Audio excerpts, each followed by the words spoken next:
Hey guys, welcome back to the Confused Gentleman podcast. Today with me again is Kip, WD, and myself, Christian. Thanks for listening to this past podcast. We talked about religion, and today we thought we'd get a little more creative, a little more fun with our podcast. Let's talk about video games, just the advantages and disadvantages to it, and kind of what we think about holding ourselves accountable in that realm of our life. So today, we're just going to start kicking it off with the advantages that we think video games bring to our lives and also to the lives of just a normal person in their day-to-day lifestyle. So which one wants to start us off today? Well, I guess I can start this off. I think there's an encompassing amount of advantages that people fail to realize, and everyone focuses on the disadvantages more so. And until you start actually talking or that you actually play a video game, you're not familiar with those advantages. I mean, does that the three of us all play together on a regular basis. We have played for a while. Yeah. Do you guys agree with that? Yeah. I would agree. Yeah. Yes. So for me, the first thing in terms of an advantage that comes to mind would be a hand-eye coordination type of skill and development. I mean, you got to work a controller, you got to watch a video, you got to interpret what's happening, project what could happen. From a simple game of like Mario, just on a 2D platform going across the screen, to a full-blown multiplayer game like Call of Duty, it's a skill that you have to learn. And I think that's very important for a lot of things. Right. I think critical thinking goes into that as well, with the predicting what's happening next. Strategy. Trying to plan out your route to always do better, and to that effect. Right. No, I would agree. What do you think, Doug? What's the advantage? I mean, my biggest thing is a stress reliever. I think it gets you out of the hustle and bustle of what you're going through, either at work or life. At least for me, it's just a way to unwind. Kind of, if you have some aggression or whatever, you can take it out on somebody. A keyboard Stop warrior. laying a picnic, Joe. That's right. That's an inside joke for another episode. But yeah, I think it's a great stress reliever. It's whether you're playing Call of Duty or you're playing a sports game, it's just time just to relax, mellow out, and just don't have to think. Really, it's almost counterproductive because you see video gamers rage too, right? But those rages aren't always them actually being upset or being stressed out. They're just like they could rage, throw a controller, and be totally fine after that, which is I always find comical. Right. They like toss it and they're like, cool. I'm going to go grab a beer or whatever, and we'll start this back up again and be super excited to play again. But to piggyback off your hand-eye coordination, though, right. I read an article a few days ago that the Navy are actually starting to use Xbox controllers to control their periscopes on submarines. Yeah, interesting. Mm-hmm. Yep. I would think they need more detailed controllers. No, they said they actually contemplated using PlayStation or Xbox, and Xbox was easier for their seamen to actually use. So, yeah, a little tidbit there for the hand-eye coordination. I mean, it plays into that. I mean, if a government agency or military is going to use it, obviously it has advantages in that aspect. And there's no secret that military use video games and simulators. Oh, yeah. Quite often. 100%. Flight simulators and whatnot. So, for some reason, stress reliever never came to my head in terms of one of the advantages. That's the number one for me. That's right when we, were saying the advantages. I'm like, stress reliever. Like, it just kind of melts everything away, or if you're having a hard day or whatever, you can just let it go. And I think we could bring this back up with the disadvantage because I'm sure people are going to argue sitting down, being sedentary is not a productive stress reliever compared to like going to work out or something like that. But I'm with you all the way.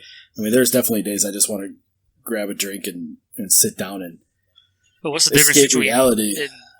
Sitting down playing a video game, kind of getting lost in that video game, and meditation. Because meditation is a great stress reliever. You're within yourself, right? Yeah, good point. But Good video point. games, Can't people argue can, that. even if you're not playing a multiplayer or with a group of friends, if you're just playing by yourself, you're in the zone. You're just hammering out the Guitar Hero by yourself. That's exactly right. We've all been there. Exactly right. We've all been there. What about you, Christian? Trying to play. I think the biggest one, it's kind of funny. I say it and it makes sense right now immediately is community, right? That's how we all hang out most of the time. And, I think community is huge because it allows us kind of a brotherhood within the video games to be able to, be comfortable enough to play, have people to play with, but also, like I said, the beginning of this came from us having these conversations on the Xbox, right?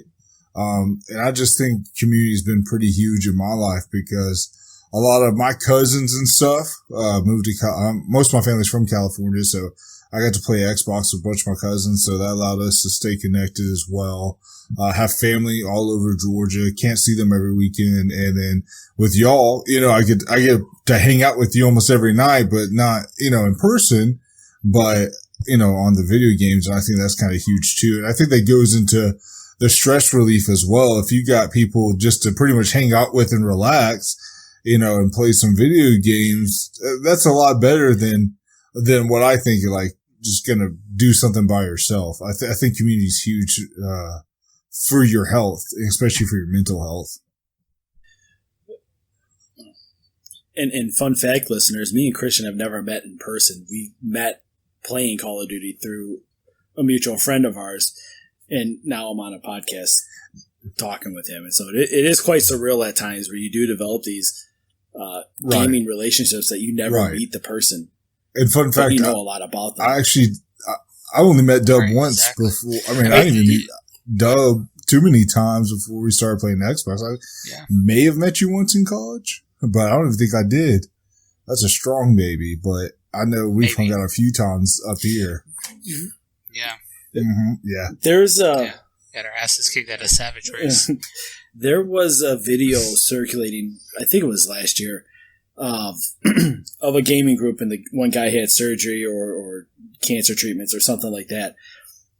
And most of his friends were his gaming buddies. Well, they all met up at the hospital to see him, and he never met 4 of the 5 of the guys there. And that speaks volumes to the community aspect and just growing a relationship. And like you said, you don't talk about the game when you're on chat with somebody. You talk about normal life, and we've learned about each other's spouses and our kids and our jobs, and you do develop a really good friendship when you meet the right people to play with. Yeah, there's definitely a bond that's created that you wouldn't think a video game would create. Well, you gotta think back in the 90s before multiplayer. You would have to invite your friends over and LAN parties. To play. LAN parties, exactly right. So, but now, with the advantages, even with cross-platform now, most games coming out are going to be cross-platform, so you're really able to connect with a whole bunch of different people. You no longer need, your friend needs an Xbox to play with you or a PlayStation, one or the other, even PC players. And yeah, that's exactly good on the video game companies for doing that too. I think they figured out one of the errors of online gaming. Oh yeah, I agree. Worked on fixing that.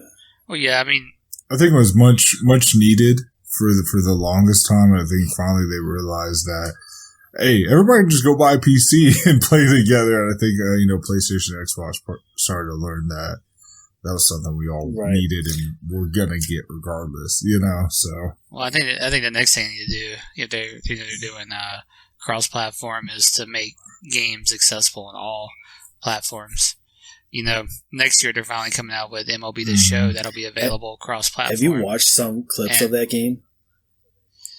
Not anything that's new. Dude, it's insane. That was my favorite game before they took it off. Self-admit, so.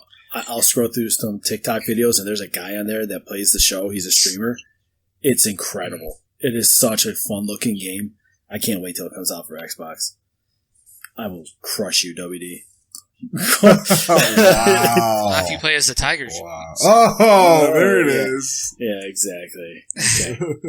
You act like All right, that. guys. So we talked about the advantages. We kind of got some chuckles in, but what are some disadvantages? We know there's a lot of people that say video games aren't good for us. So what are some disadvantages we think there are to video games and why? I'll start this one if Go that's ahead. okay. Yeah. I think a disadvantage to playing the video games is you're taking time away that you could be spending with someone else.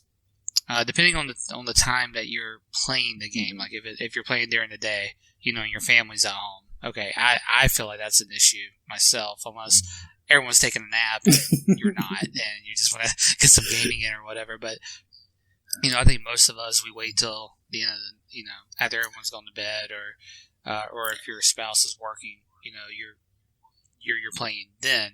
But I think it can get to the point to where someone may think that you're spending more time playing the game, or you're valuing the game over the other person. I see that more with kids and teenagers Mhm. versus adults. The ones who don't want to come downstairs for dinner, or they just hibernate in their room.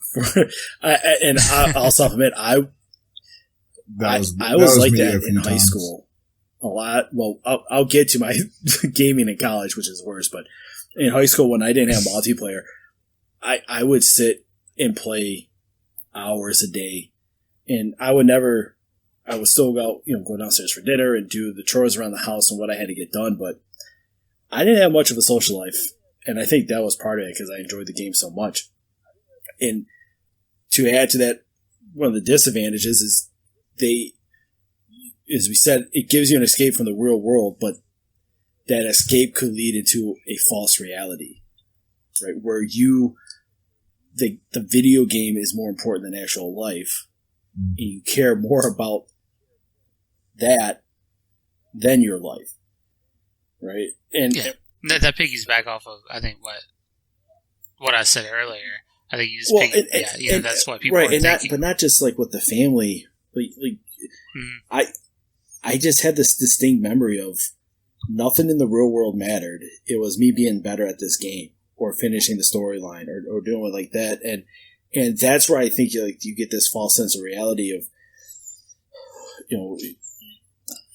I'm great at this game, so now life is going to be better, and that is not at all how it works. You could be great, whatever, but it just doesn't work. Well, now that streamers, that's a thing.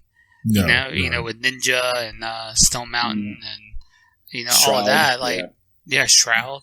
I mean, you can make tons of money by streaming, so you can have that reality if you really wanted it. You can, but I think you gotta be realistic in that too. Go ahead, Christian. Like being a pro player, right? I mean, for being a professional football player, there's a certain 1% of football players in the entire country that becomes that. I think it's the same type, if not a smaller percentage, that becomes famous multimillionaire streamers, right? Now, can you go ahead and maybe make $5 here or there on it? Probably, right? But I think at the same time, you got to be realistic when you are trying to seek that stream multi-million-dollar deal. That it's not easy, I'm sure Ninja streamed for 6 or 7 years before he even became Ninja. I saw something he said. What he would do early on is he would cover up the number of viewers tab, and he would just play as strict entertainment purposes. Yeah. These players are great entrepreneurs. They took a platform, they took an idea, and they ran with it. And streaming got really big once all these battle royale games came out like 3 years ago. It's like people knew of professional video game players, but they didn't.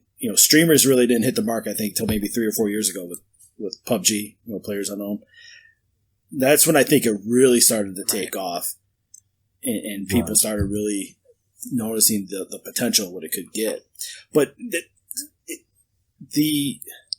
it still can lead to the false reality. Like I said, those guys are great at a video game doesn't mean they're great at life. Right? You got to be able to separate. You got to be able to separate the two. Otherwise, you're not going to get anywhere. So you're saying there's a socialization aspect to it that you could lack? I think so. I think it could lead to antisocial tendencies. Mm-hmm. Like there is no reset button in life. There is no pause. There is no try again. Or and that's where I think that's just kind of where I'm having that false reality check. Like I just can't seem to get past. No, I would agree.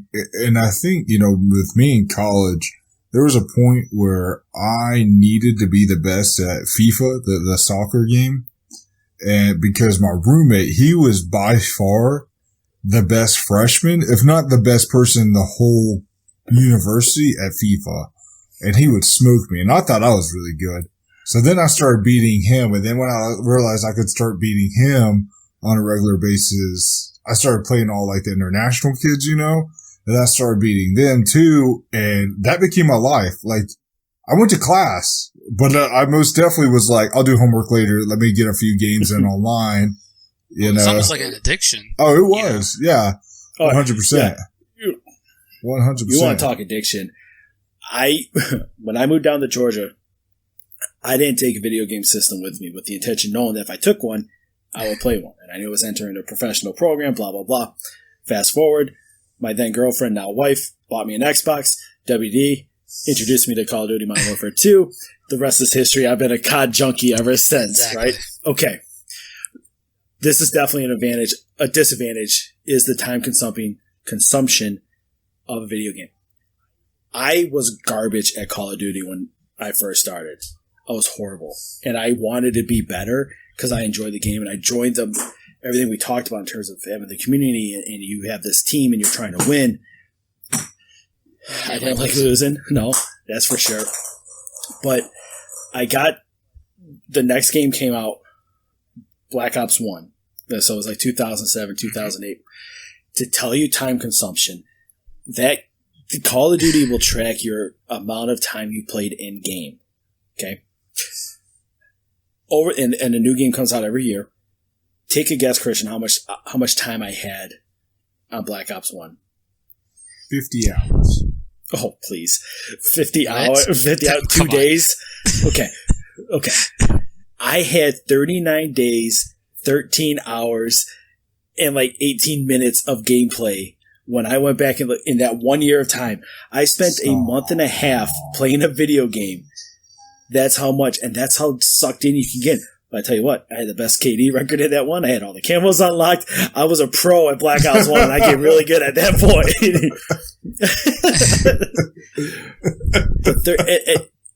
And I did it for like 3 years. Like the 2 games after that, I had like 37 days, 35 days. And then I think reality hit me like, I got to take a break and pause from this. And I think the last one I checked, I was still at like 20 days. But I mean, that's half of what I was doing. Yeah. But I mean, they make the games where if you want to really achieve beating the game or getting certain achievements, that you have to put in the work.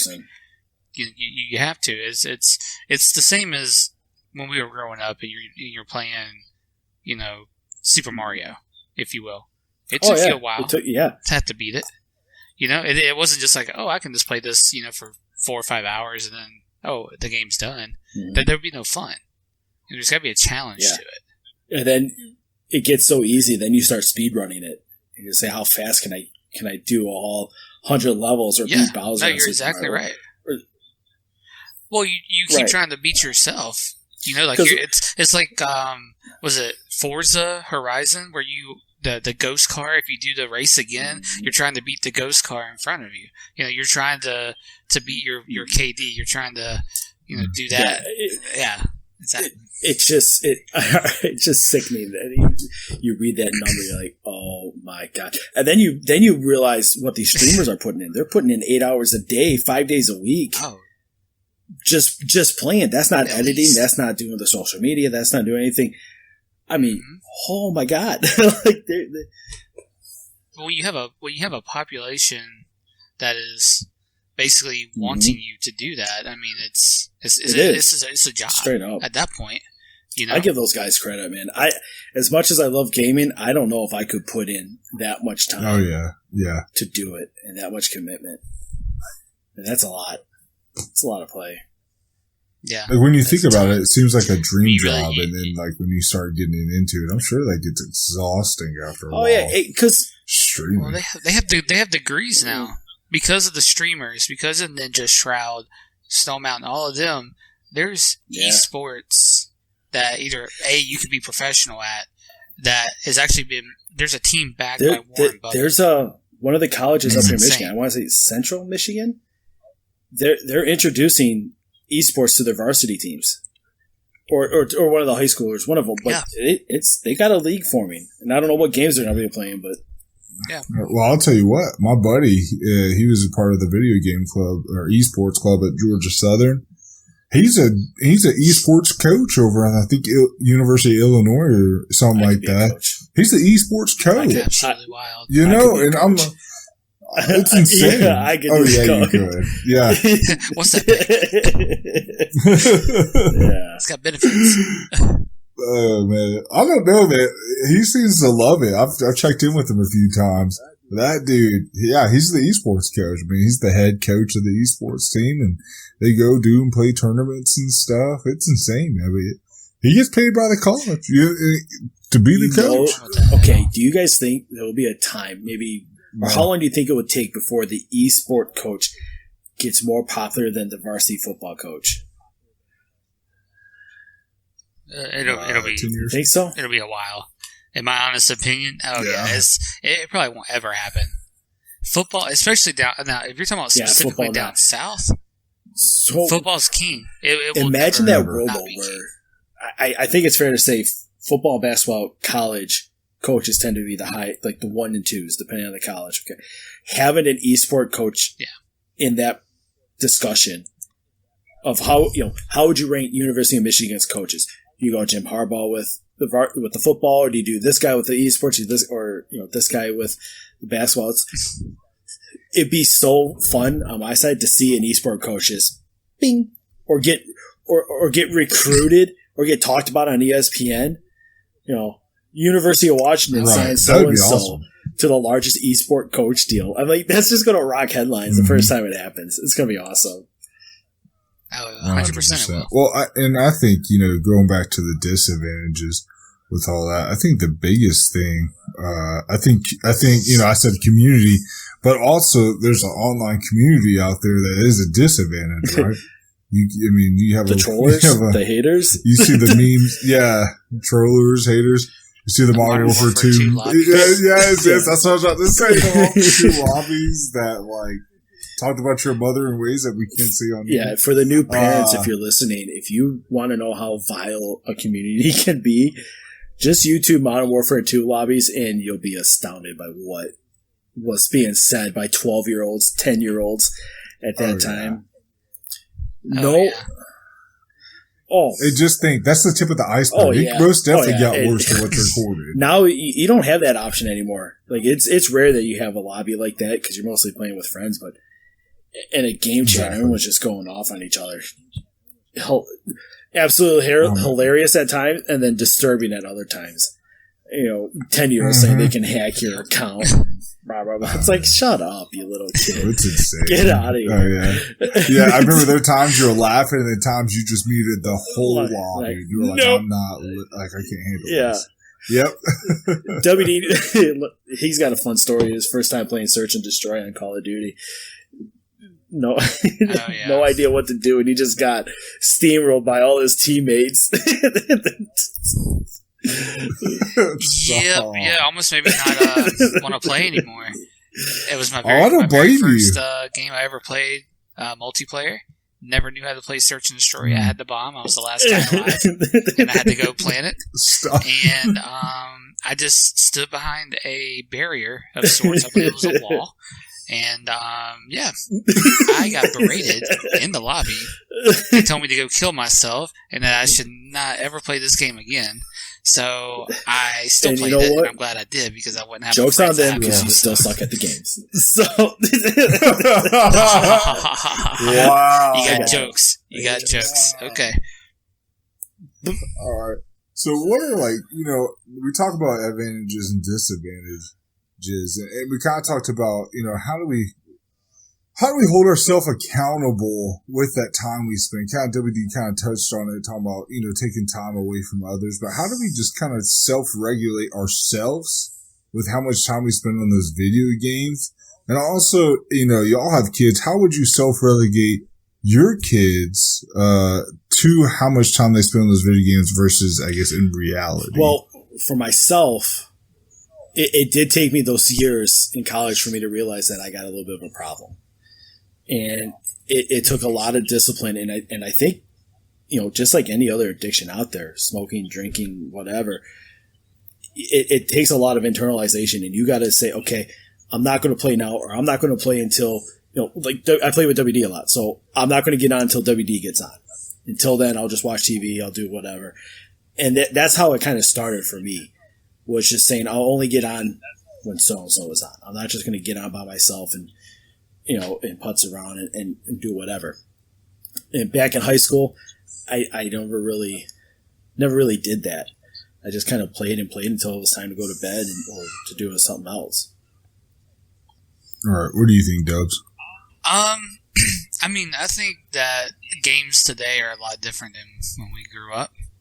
I think that it's easier for kids to get addicted. Maybe is too strong of a word, but I think obsessed, with a certain game, whether it be on the phone or a console or PC.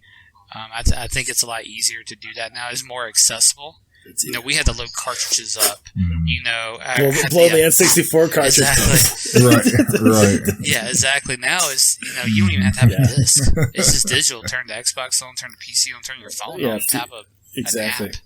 Yeah, it's right there at your fingertips. And so I think as a parent to regulate that, it's just in general just regulating screen time. Yeah, it's a big issue. It's like, it's so easy right now for me to hand my 5-year-old her iPad or my phone and just say, hey, do what you need to do.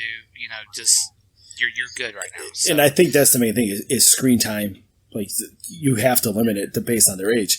A half hour, an hour, or 2 hours, or whatever. And I really think screen time of a video game is different than watching TV.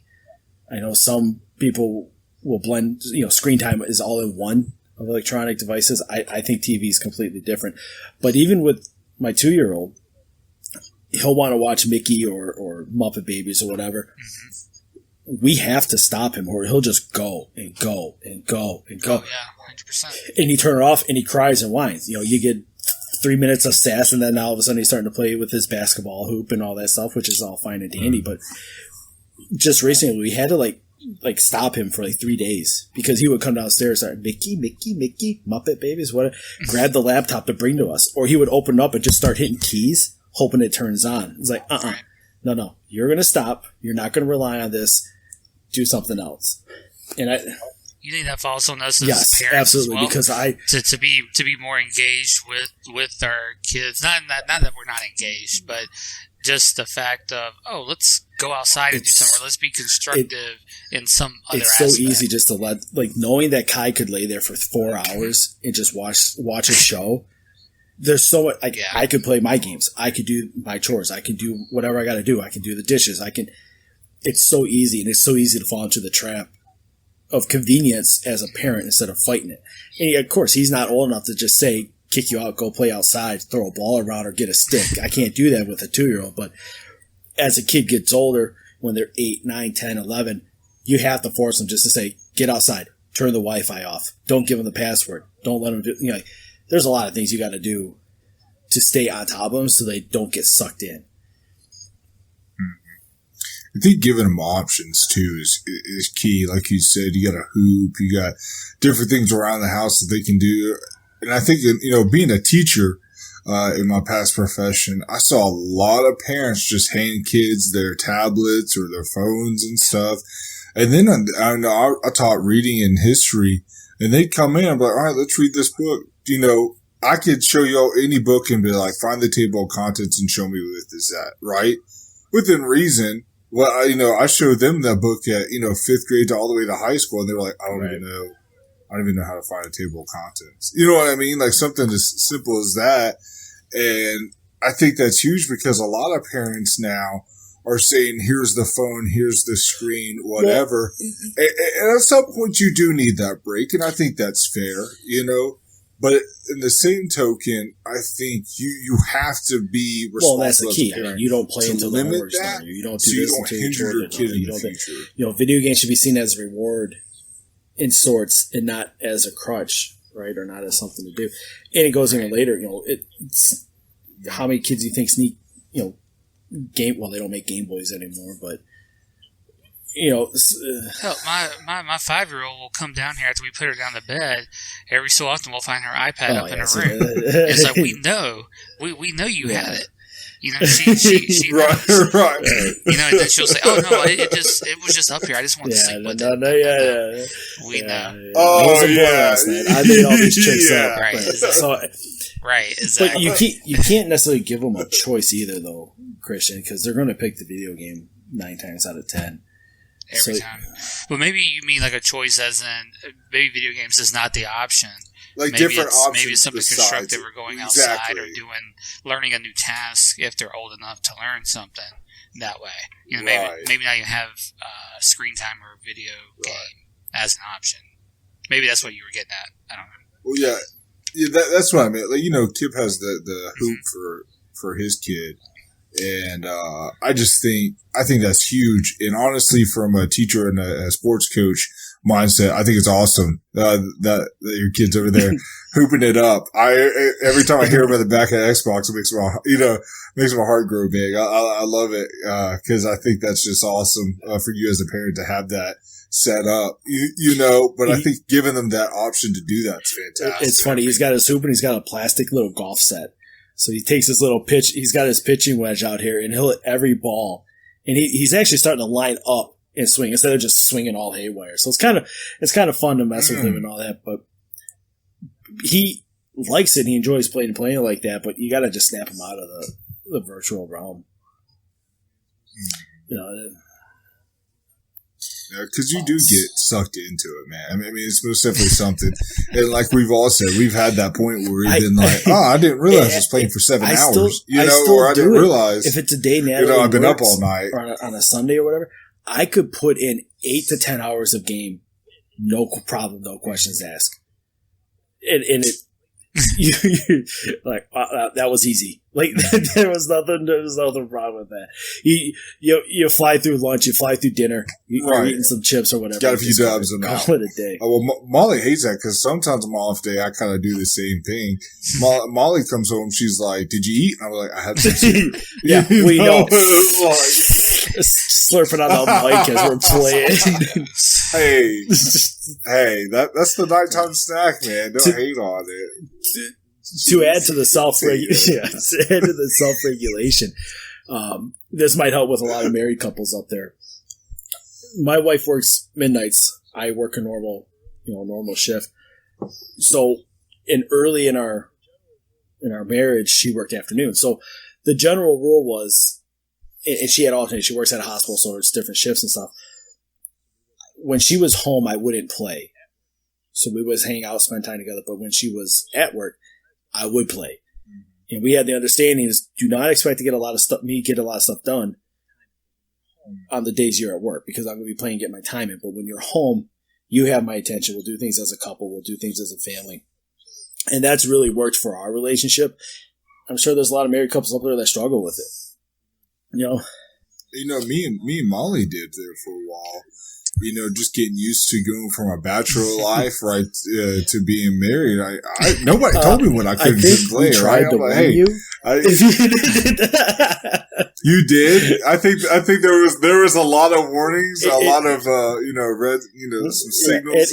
And I said, surely, Wesley guys, it won't didn't be want to listen that to our bad. advice either, and he's has fallen on some hard ears at this time too. He is. I didn't even know Wes was still alive. I'm just joking. I haven't heard from that man in years. So you just... But really though, Molly and I, we kind of came to understand it. My wife loves quality time. I think most women do. And I made it a point when I come home that I spend as much time as I can with her And she really appreciates that. Like, we'll eat dinner, we'll hang out, watch some TV shows. Probably about this time, 9, 10 o'clock.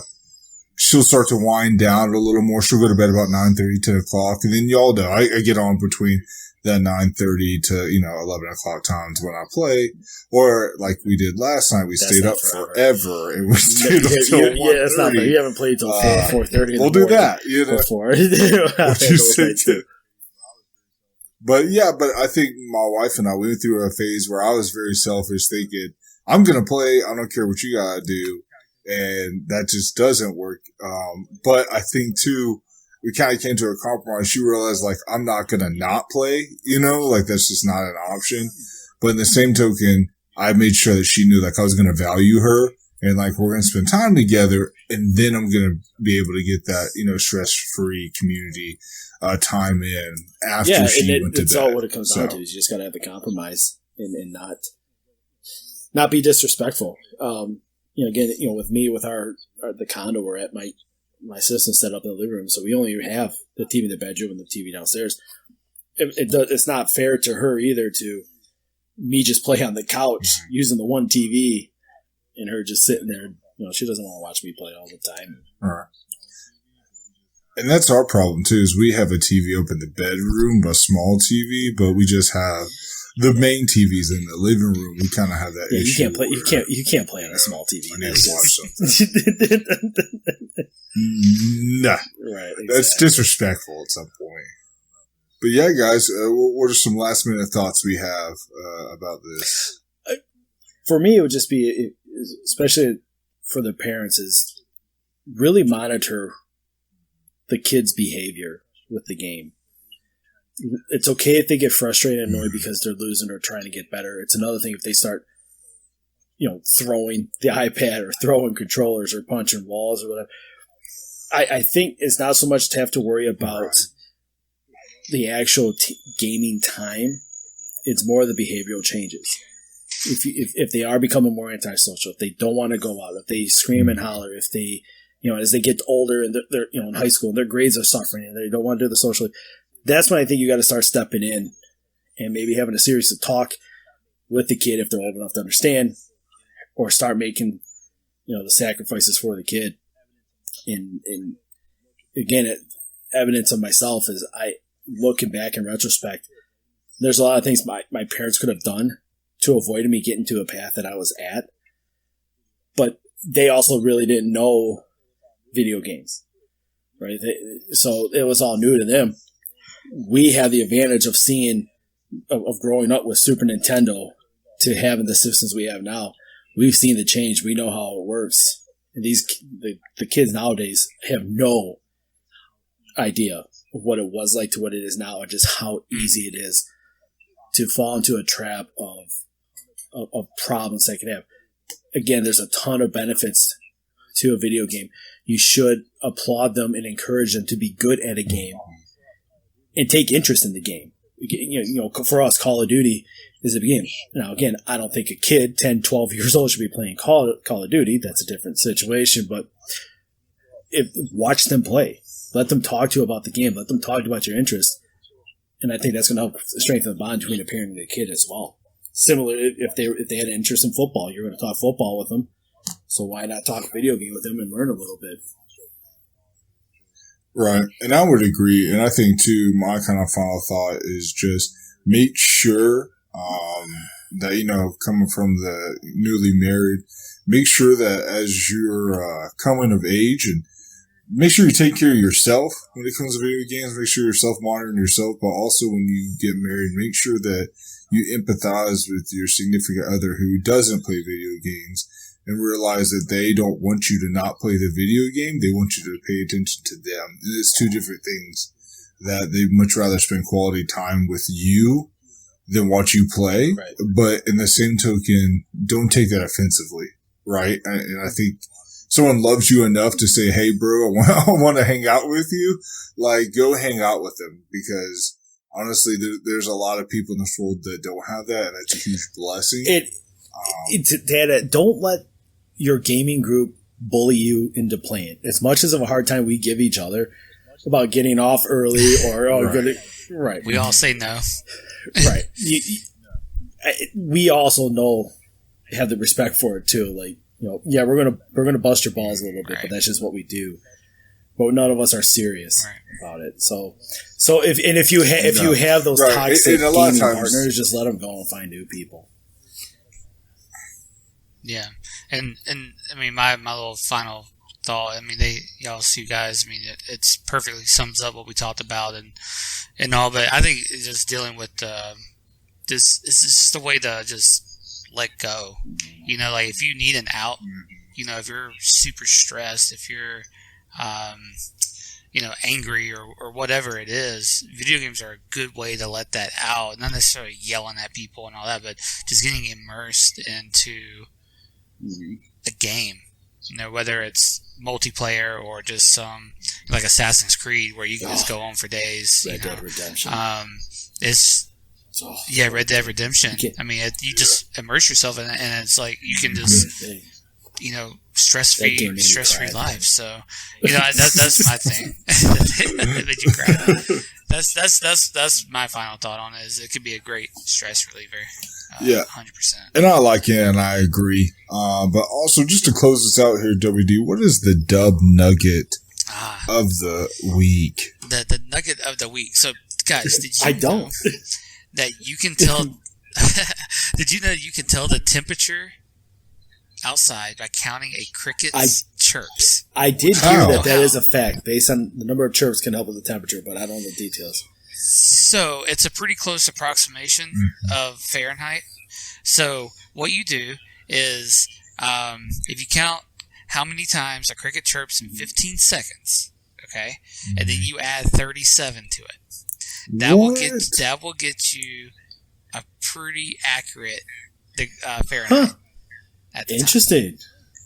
So that's interesting. Next time you hear some crickets chirping, count them for 15 seconds and add 37, and you're going to get your temperature. Boys. That's going to be the new math test question. That's it. SATs.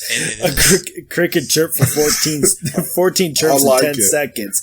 Add 37. Multiply. How warm is it outside? What does this question mean?